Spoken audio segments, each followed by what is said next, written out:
Single dad dragged a woman out of a car wreck, unaware she was his late wife's sister and a millionaire.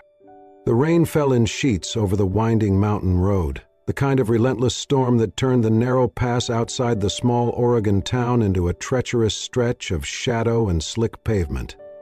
David Harper gripped the steering wheel tighter, squinting through the windshield as his old pickup truck's wipers struggled to keep up.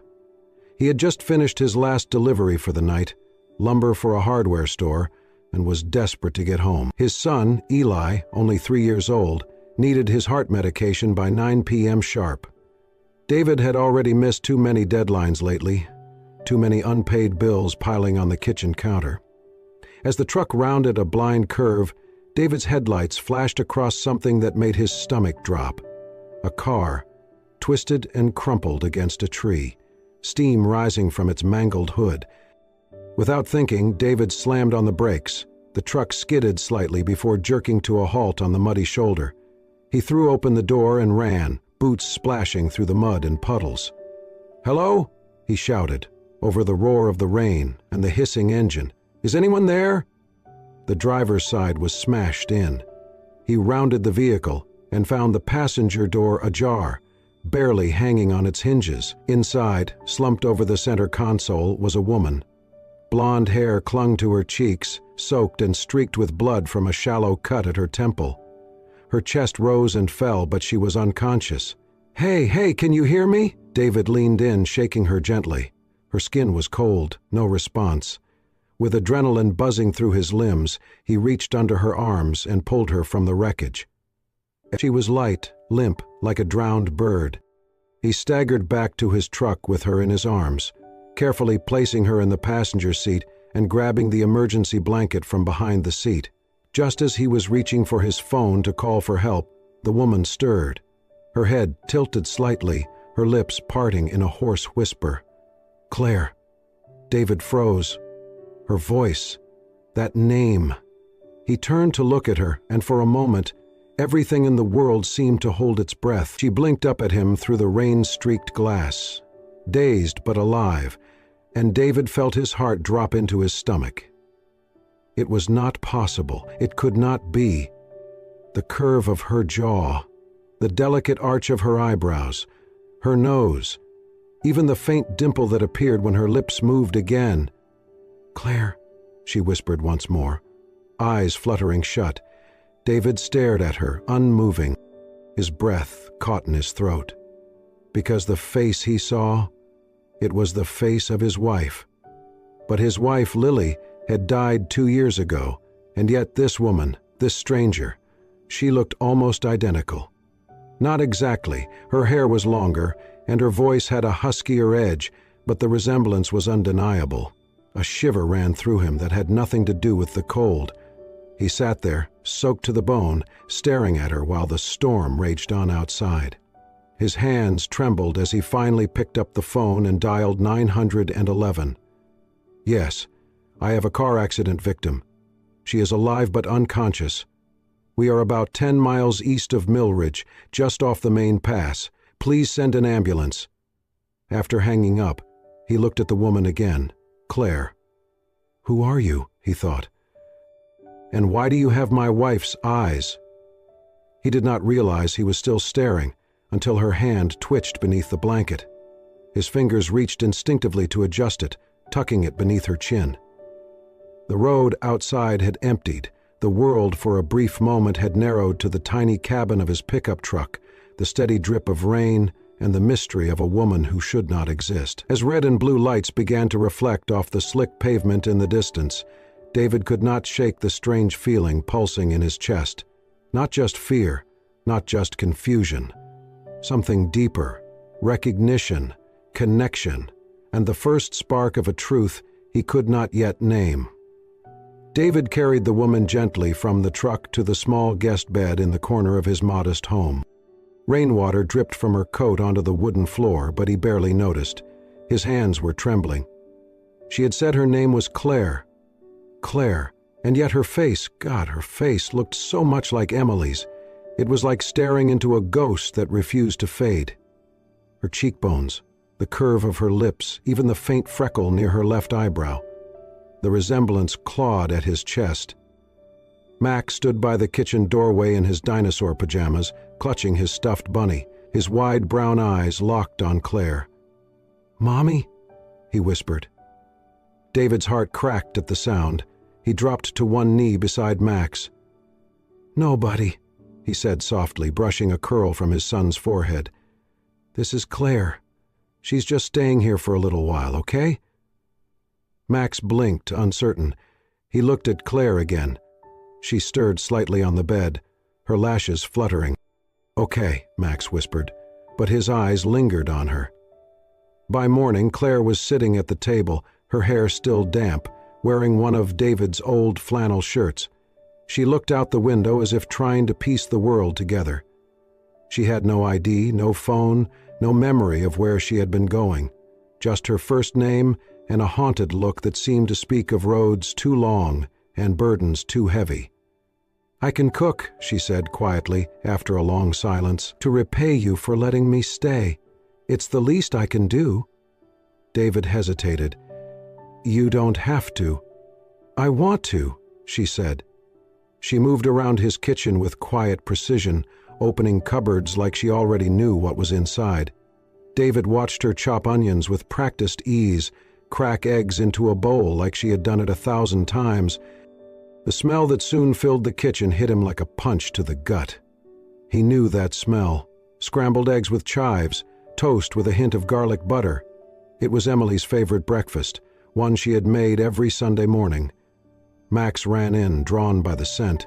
He climbed onto his chair and kicked his little legs under the table. Claire placed a plate in front of him, smiling gently. "Eat up, sweetheart," Max beamed. "Thank you, Mommy." Claire froze. David held his breath. Then she sat down beside the boy, her smile faltering but not disappearing. "You're welcome, Max." Later that night, Max had a nightmare. David rushed in to find the boy sobbing, clutching his chest.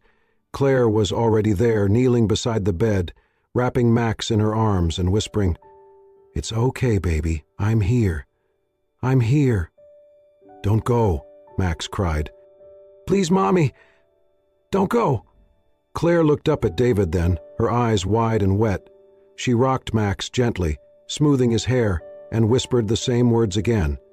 "I'm here, I promise." David stood frozen at the door, the past and present tangled around his throat. In the dim nightlight, Claire's face looked like a memory he had never truly let go of. He turned away before the tears came. The next morning, Claire sat by the window again, Max asleep in her lap. Her hand rested on the boy's back protectively, and her face carried the softness of someone who had found something she never knew she needed. "I should leave soon," she said when David entered the room. "You can stay," he replied too quickly. Then, more carefully, "at least until we figure out where you belong." Claire looked down at Max. "I think part of me already knows." It had been 2 weeks since the accident, and Claire had not left, not really. She went with David to the grocery store, to the pharmacy, to pick up Max's medication, even to the town diner, where she insisted on helping with breakfast prep in exchange for fresh eggs. But every evening she returned with them to the little house on the edge of the hills, and every morning she woke with Max curled into her side, as if he had known her his whole life. David watched this slow, blooming connection with a strange ache in his chest. He had stopped correcting Max when the boy called her Mommy. Claire never encouraged it, but she did not reject it either. There was something in the way she looked at Max, protective, tender, that made David's chest tighten. And then there was her laugh. It had happened one afternoon when Max spilled juice on her lap and burst into tears.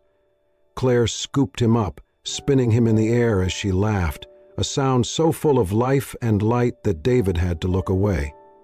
Emily had laughed like that, not all the time, but enough for the memory to echo now, uninvited.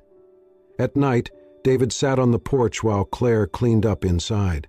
He would light a cigarette he rarely smoked, stare at the stars he could barely see through the trees, and tell himself this was temporary, just a woman in need, a child who had filled a hole too big to speak of. But it was not that simple anymore. The way Claire smiled when Max brought her wildflowers.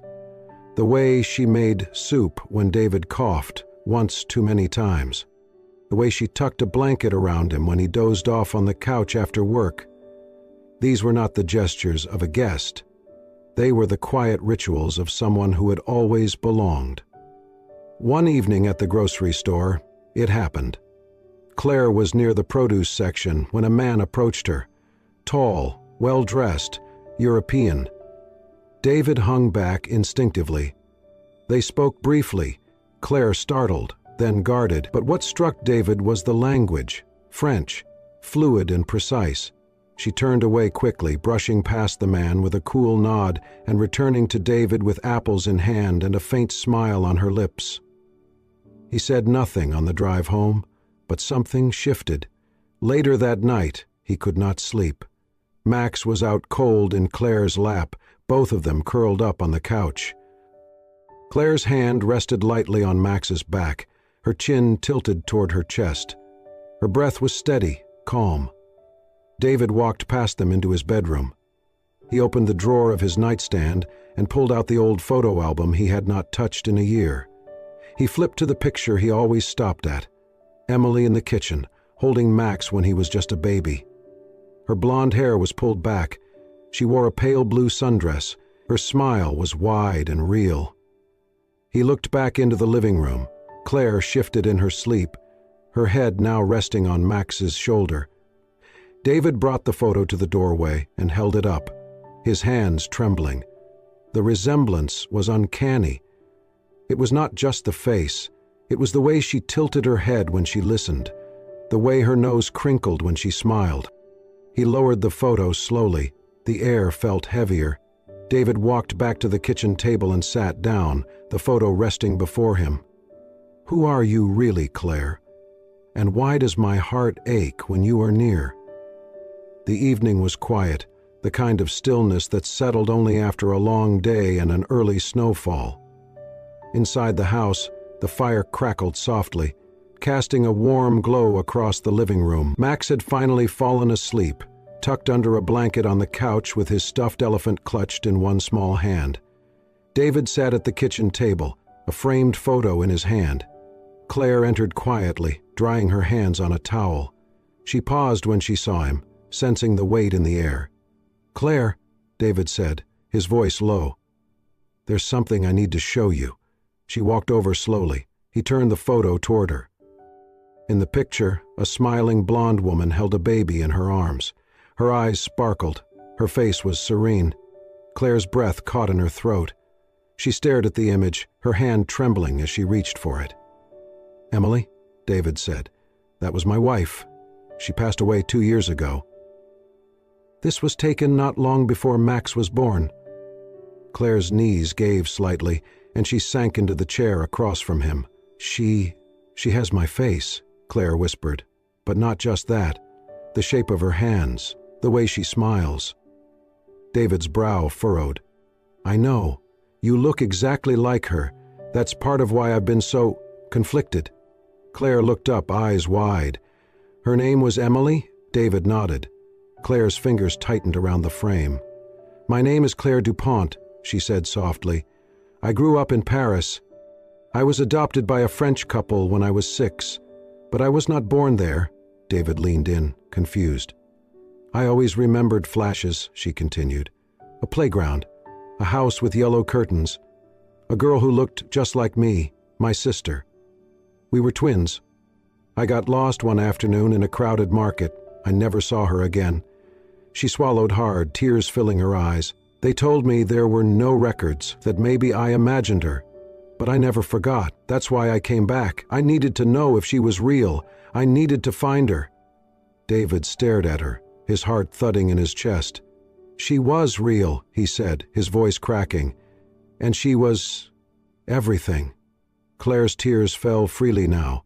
"And now she's gone," she whispered. "And I—" Her voice broke.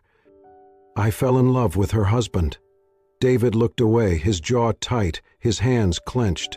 Claire pressed a hand to her mouth. "I did not know. I swear to you, David, I would never have let this happen if I had known." David stood slowly, crossing to the window. Snowflakes drifted outside, silent and white. "I believe you," he said finally, "but I don't know what to do with any of this." Claire stood as well, gathering her coat. "I should go," she said, barely above a whisper. This is too much. Claire—" He turned, but she was already at the door. She paused, her voice trembling. "For a moment, I thought I found a family. I thought maybe I belonged somewhere." And then she was gone, the door clicking softly behind her. David stood in the silence, holding the photo, his world spinning. He had not just lost Emily once, he had just lost her again. Claire slipped out just before dawn, the morning light barely brushing the edges of the curtains in the small house they had come to call home. The night was silent except for her quiet footsteps as she gathered a few belongings: an old pair of shoes, a sweater, a picture of Max smiling in her arms. She paused at the coffee table, heart pounding, and laid down a note in neat but shaking handwriting. "David, I love you and I love Max. I came searching for family and I found both of you, but I cannot stay. I cannot take the place of Emily. She was your wife, his mother, and the foundation you built. I thought I could help you heal, but now I fear I will break everything instead. Please forgive me and forgive yourself. Always, Claire." She folded the note, placed it on the table, took one last look at the sleeping shapes of father and son, and quietly left through the back door.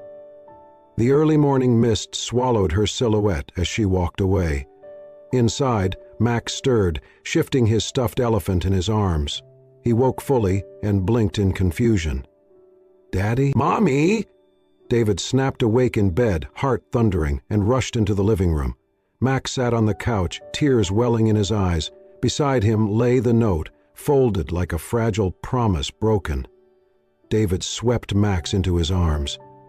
"It is okay," he whispered, though his own voice cracked. She had to go. But she loves you. She cares about you so much." Max began to cry, the boy's tears soaking into David's shirt. "I want Mommy," he sobbed. David rocked him, feeling an ache deeper than any he had known. Claire had become their world, and now she was gone. He looked at the note, the promise of love and the pain of departure etched in every carefully chosen word. In the emptiness that followed, David realized he had one more task he could not ignore. With trembling hands, he dialed Dr. Green. "This is David Walker. I need Max's test results." A pause, then a voice. "His results are in. He has a rare genetic condition. There is one full match for a bone marrow transplant." David held his breath. "Who?" "Someone named Claire Walker. She agreed to be tested, but we are missing her contact details." The name rattled through him like thunder. Claire Walker. Their Claire. He hung up and moved with purpose. He scooped Max into his arms again and carried him to the truck in the dim garage. Rain had begun to fall. He buckled Max into his car seat with shaking fingers and sat behind the wheel, his heart pounding. He drove through the silent streets, headlights cutting through sheets of rain. He searched everywhere she might be. Claire's cafe, the community center, the overlook where they had shared hot chocolate and conversation, but everywhere he found only emptiness. Finally, he reached the highway and slowed under a lone street lamp on the old bridge overlooking the river. His phone buzzed. He glanced down. The screen displayed one text: "Meet me at the old bridge, I understand." He didn't reply. He parked a few yards away, engine idling, and stepped out into the cold night air. The rain felt like sympathy on his skin as he walked toward the dim light. Under the street lamp, he saw her, Claire Walker, her blonde hair damp around her shoulders, eyes red-rimmed. She stood by the railing, her frame small against the broad sky. "David," she whispered, and her voice cracked. He closed the distance, holding Max gently in his arms. Without a word, he handed Max to her. The boy wrapped his arms around Claire's neck, eyes wide and searching. "She needs me," Claire said, voice trembling. Tears rolled down her cheeks as she looked up at David. "I thought leaving would protect you and him from my guilt, from my mistakes. But he needs me, and my heart broke every mile without him." David's eyes glistened in the lamplight. "He does, and so do I." Claire looked at Max, who pressed closer into her, seeking comfort. She closed her eyes and leaned into David. "I love him, and I still love you." David's knees threatened to buckle with the depth of feeling rising in him. He looked at her and said softly, "You are not replacing Emily. You are giving him life. You are part of our family now." She reached out, brushing her hand across his cheek, rain mixed with tears. "I'm sorry, David. I thought running away was right." David pulled her and Max into his arms. The three of them huddled under the street lamp. The rain fell around them like a benediction, soft and full of promise. He whispered into her hair, "Welcome home, Claire." She looked up at him, her eyes filled with relief and love. "I'm not leaving again, and we're not letting you," he said, voice certain. They stood together in the rain, a family reformed under a forgiving sky, bound by love, sacrifice, and the promise of a second chance.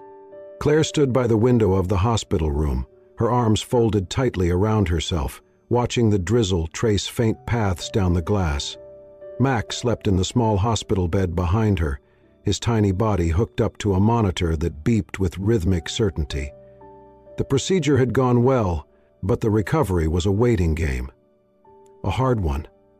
David entered quietly, holding 2 cups of tea. "Chamomile," he said, offering her one. "The nurse said it helps with nerves."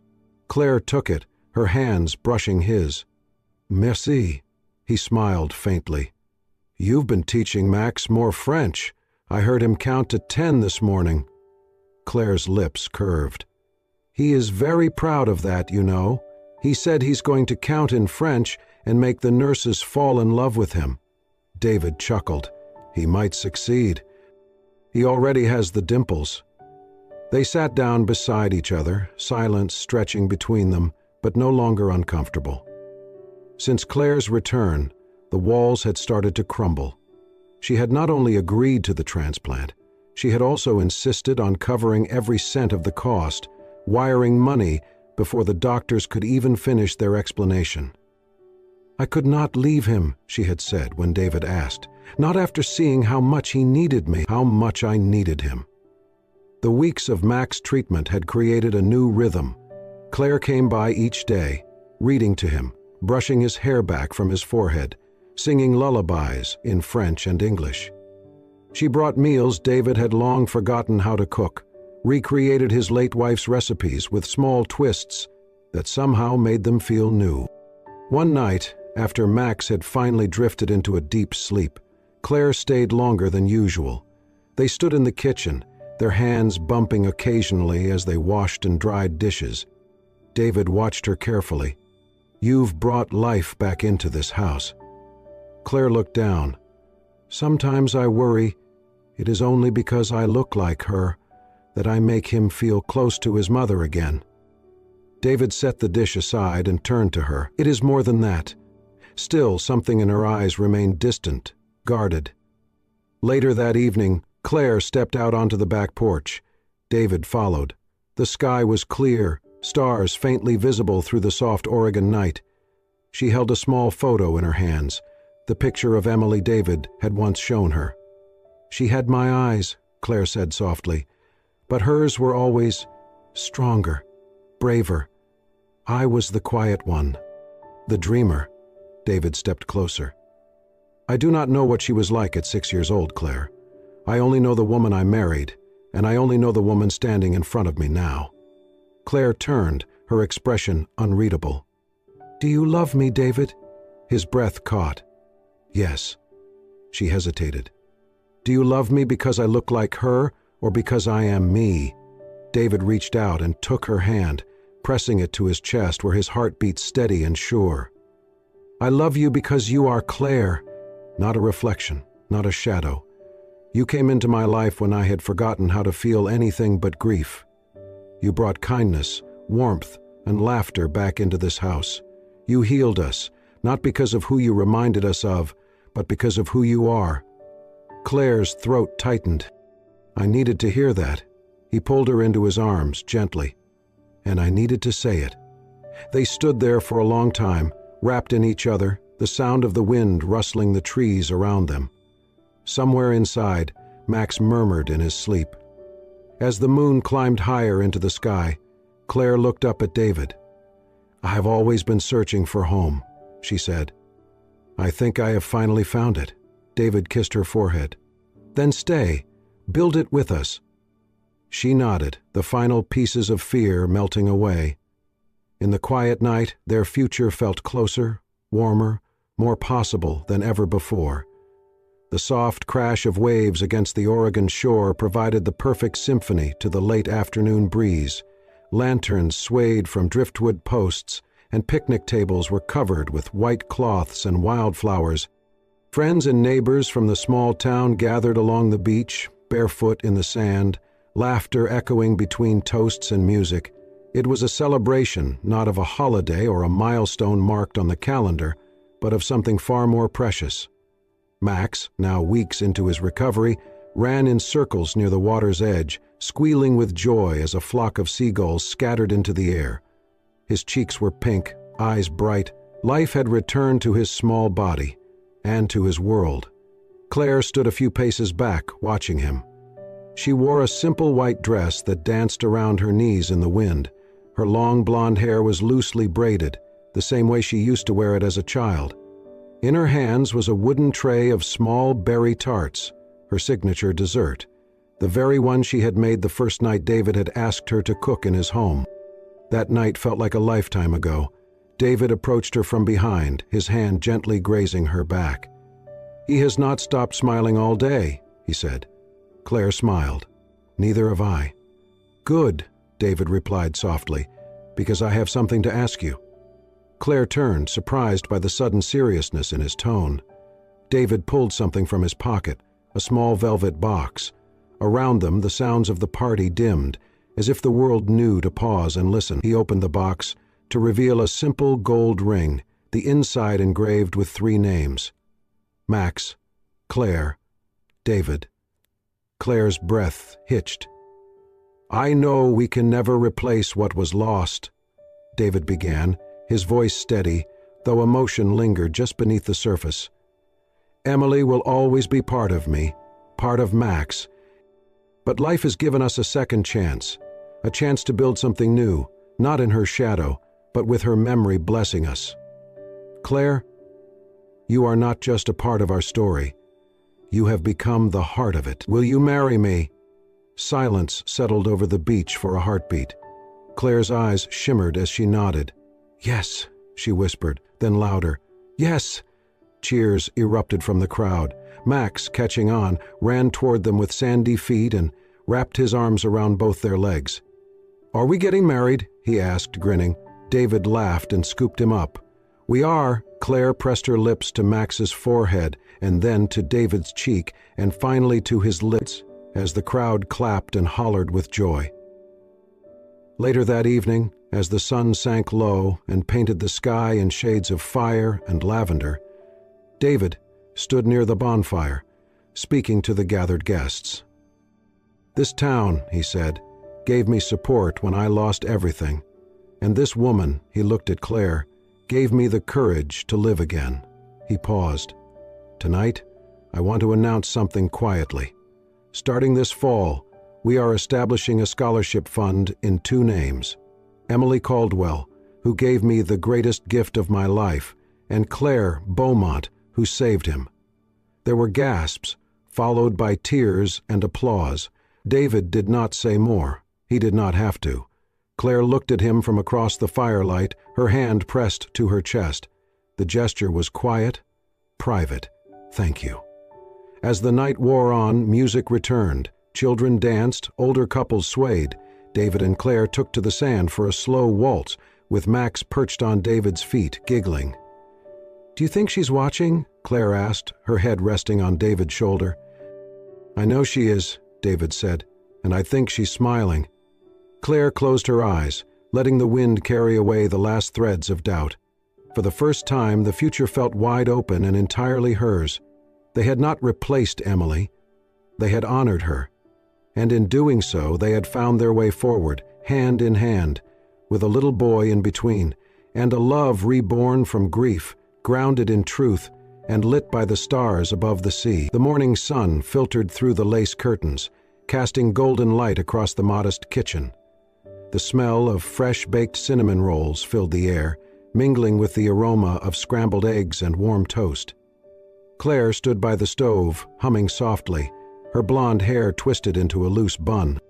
On the kitchen table sat Max's lunchbox, packed neatly with carrot sticks, apple slices, and his favorite peanut butter sandwich, cut into a perfect heart.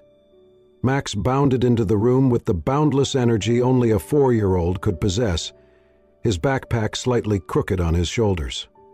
"Mommy, are we late?" he asked, grabbing a roll from the counter. Claire smiled and knelt to fix the zipper on his coat. "Not if we leave now, sweetheart. Go get your shoes." Max darted away, leaving behind a trail of giggles. David leaned against the doorway, still in his flannel shirt and jeans, a mug of coffee warming his hands. He watched the scene unfold with a quiet, contented awe. For a moment, he was completely still, soaking it in, the light, the smell, the sound of life returning to the house.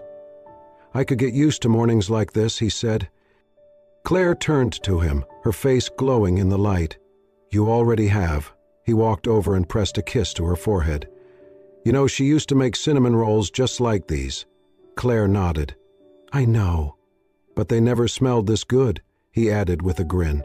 Claire laughed, soft and genuine, then lowered her eyes, touched by the mention of her sister. "She would have loved you," David said gently. "And she would be proud." Claire's gaze met his. "Sometimes I wonder if she sent me here." "Maybe she did," he whispered. "Maybe love does not die. Maybe it waits for the right time, the right place, the right people." The front doors slammed, followed by Max's shout, "Shoes are on, let's go!" Claire chuckled and reached for her keys. David stopped her, held her hand for just a moment longer. "Claire," he said, "I need you to hear this. Love is not about replacing someone. It is about carrying them with us while building something new. You are not her shadow." He took a deep breath, emotion tightening his voice. "You are the new light in my life." Claire's eyes welled with tears, but they did not fall. She squeezed his hand, then smiled. "Come on," she said, brushing a kiss against his cheek. "Our little guy's got a future to chase." As they stepped out into the morning sun, hand in hand, Max skipping ahead, the words lingered in the air like a quiet prayer. Love does not replace the past, it redeems it. Thank you for joining us on this emotional journey of love, loss, and healing. If this story touched your heart, do not forget to like, comment, and share it with someone who believes in second chances. For more heartwarming, soul-stirring stories like this one, true tales of resilience, compassion, and unexpected love, make sure to subscribe to Soul Stirring Stories and turn on the notification bell so you never miss a moment that could change your perspective or maybe even your life. Until next time, stay kind, stay hopeful, and remember, sometimes the most beautiful chapters come after the hardest storms.